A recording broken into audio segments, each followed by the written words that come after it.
Hey guys, welcome to the new year, and with the new year starts a new series. This is going to be the Killer Concept Lore. So, without further ado, let's kick it off. The first killer concept was called the Mechanic, and here is his lore. He grew up in poverty with a younger brother. They always used to work together on everything they did, scrape by whatever they could to try and manage to get through the days. When I say they lived in poverty, I mean, it was surprising that they even had a roof over their heads in the first place. Their family was constantly being scammed because their mother was oblivious to everything, and their father always believed in the goodness of mankind, never believed that they could do anything wrong. So, they were easy targets. Him and his brother both learned how to be handymen, fixing everything in the house, because, well, they were constantly being scammed out of house and home. There was nothing they could do, so they decided to fix it themselves, since they couldn't trust their father or their mother to do anything about it. As they got better and better at being handymen, they eventually opened up their own business. They started charging a decent fare for them, and like I said, they opened up a small business.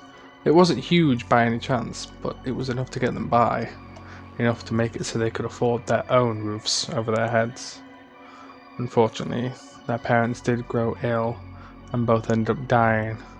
Their funerals were small, but both the brothers ended up paying for it. The businesses, though, unfortunately, started to go bankrupt. That's because they weren't screwing people over and they weren't extortionately charging people in that lot. They couldn't keep up with all the other ones that were costing a bomb, but did a lot of other things that were very unnecessary. People were so gullible. But these guys, they wanted to run an honest and clean business. They decided that the only way they could stay afloat is to become the one thing they both decided they wanted to never be a part of: scammers. Well, they had to make a living somehow, otherwise they would be back in the same place they were before, barely able to afford a house over their head, losing their money left and right, not being able to do a damn thing about it. And he was damned if he was going to let that happen to himself or his little brother. Whenever they got called into a place to repair things, one of the brothers would always try and tamper with stuff, usually the older brother, because the younger brother was sweet and caring. He could sweet talk anyone. So, the little brother talked to the person, while the older brother, well, he tampered with other things in the house, making it so they could always come back and get more and more money. The only problem with tampering with things is sometimes you do it in a house where there are people that are already experts in other fields. He tampered with some electrical equipment while he was there doing a plumbing job. Unfortunately, this lady's husband, when he came home, was an electrician. He saw that it had been tampered with purposefully and got the information of the brothers' business and went to go see them. Of course, both the brothers denied anything had ever happened in that lot. They weren't willing to go down for this in that lot. Although, the other man, he had violent tendencies. A fight happened, a violent fight. The younger brother got shoved aside into some shelving units. A whole toolbox filled to the brim with heavy tools almost landed on top of him, though it just barely missed him, still giving him a concussion and grazing his face badly. The older brother saw red. Nobody messed with his little brother. No one. So he attacked the other man, rammed him into the side, and beat him to death with the toolbox that had almost killed his brother. This toolbox started out as a pristine, perfect black box, filled with pristine, useful tools, slightly oily, but proven that they were useful. In the end, it was nothing more than a piece of scrap metal coated with red. All the tools inside had been damaged by it, in one form or another.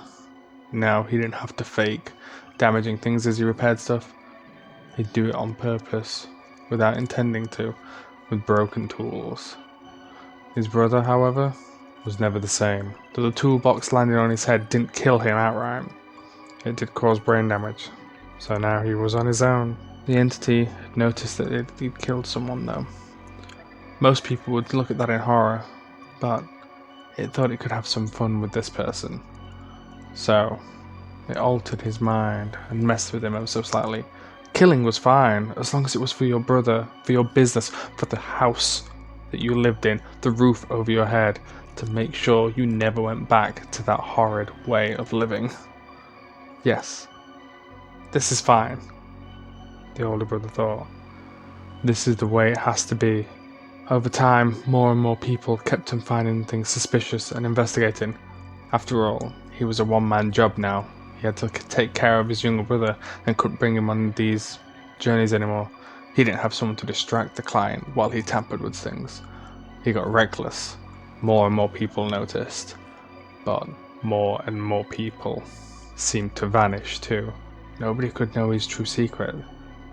No one alive, at least. His brother, since he wasn't all there after the accident, didn't realize he was helping him cover up the bodies that amassed higher and higher each and every time. Unfortunately, one of the times he was messing with some things, it messed with it too much. It caused a spark, and then, boom, an explosion. His brother was with him that day though. His brother was there to help bring some tools and equipment into the house. At least he could still do that with his damaged brain. But this explosion, it killed the client and put himself and his younger brother in hospital. Now, they'd been to this hospital before, helped them repair some things, tampered with some of the electronics. Unfortunately, they were hooked up to the same electronics that they had tampered with beforehand. So their machines helped keeping them alive, breathing, while they recovered. Well, they started breaking down.